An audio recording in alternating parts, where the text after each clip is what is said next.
আমি আমার বক্তব্যের মধ্যে সব সময় স্পষ্ট ভাষায় বলে থাকি, রেখে ঢেকে বলি না। স্পষ্ট করে বলি যে নতুন করে জন্ম হওয়া জালেমের নাম হচ্ছে বিএনপি। এটা বলার পরে আমার সোশ্যাল মিডিয়া ফেসবুকের মধ্যে বিএনপি সমর্থক গোষ্ঠী এসে আমাকে গালাগালি করে। আমার কোনো আপত্তি নাই, আমি উত্তর দিই জাযাকাল্লাহ খাইরান।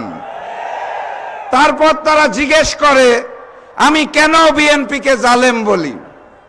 আমি বিএনপি সমর্থক গোষ্ঠীকে বলতে চাই, এই প্রশ্নটা আমাকে না করে আপনারা আপনাদের কেন্দ্রীয় কার্যালয় ঢাকার পল্টন অফিসের নেতাদের জিজ্ঞেস করেন। ঢাকার পল্টন বিএনপি কার্যালয় থেকে হাসিনা মুক্ত বাংলাদেশে বারবার অসংখ্য দফায় হাজারের উপর বিএনপি নেতাকর্মীকে বহিষ্কার করা হয়েছে।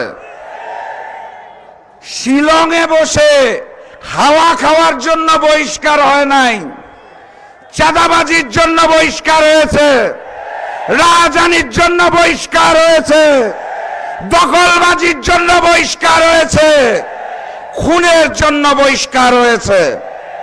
আপনাদের নিজের দলের কেন্দ্রীয় নেতারা আপনাদেরকে বহিষ্কার করে। আপনাদেরকে জালিম না বললে আমি কাকে জালিম বলবো? ইদানিং দেখতে পাচ্ছি জাতীয় নির্বাচনের প্রাক্কালে ওই যে বহিষ্কার আদেশ বিএনপির নেতাকর্মীদের, এখন দফায় দফায় সব বহিষ্কার আদেশ আবার তুলে নেওয়া হচ্ছে। তাহলে বহিষ্কারের নাটক করা সন্ত্রাসী সংগঠন বিএনপিকে জালেম না বললে আমি কাকে জালেম বলবো? সংগ্রামী সাথী এবং বন্ধুগণ, পুরাতন জালেম গিয়েছে, নতুন জালেম এসেছে। আমার সামনের জনতাকে স্পষ্ট করে বলে দিতে চাই, আগামীর বাংলাদেশে কোন জালেম, কোন স্বৈরাচারের জায়গা হবে না ইনশাআল্লাহ।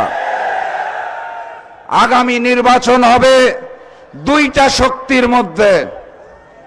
এক পক্ষে থাকবে সকল জালেম শক্তি, আরেক পক্ষে থাকবে ইসলামী ও দেশপ্রেমিক শক্তি। আমি আপনাদের মনে করিয়ে দিতে চাই, শিয়ালের মতো 100 বছর বাঁচাচ্ছে, সিংহের মতো একদিন বেঁচে থাকা উত্তম।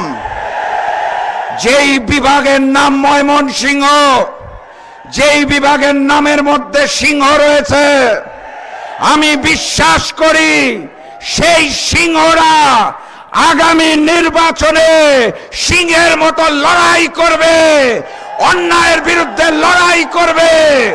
আগামীর বাংলাদেশ ইসলামের বাংলাদেশ করে তুলবে, আগামীর বাংলাদেশ কোরআনের বাংলাদেশ গড়ে তুলবে, আগামীর বাংলাদেশ ন্যায় এবং জনগণের বাংলাদেশ হিসাবে গড়ে তুলবে।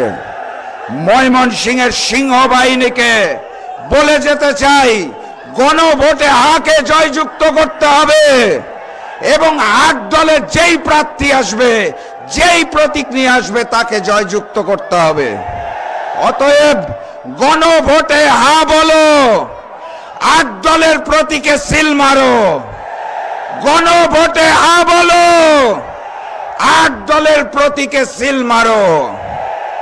আজ বিদায় নেব, বিদায়ের আগে সবাইকে মিলে সিংহের একটা গর্জন দিব, যেই গর্জন হিন্দুস্তানে পৌঁছাবে, যেই গর্জন পুরানো জালিম আওয়ামী লীগ শুনবে, নতুন জালিম বিএনপি শুনবে। ময়মনসিংহের সিংহ বাহিনী গর্জনের জন্য প্রস্তুত হন। নারায়ে তাকবীর, নারায়ে তাকবীর, নারায়ে তাকবীর। এই সিংহের গর্জন বিজয় পর্যন্ত ধারণ করতে হবে। বিজয়ের পথে যাত্রা শুরু, জীবন অথবা মৃত্যু। আসসালামু আলাইকুম।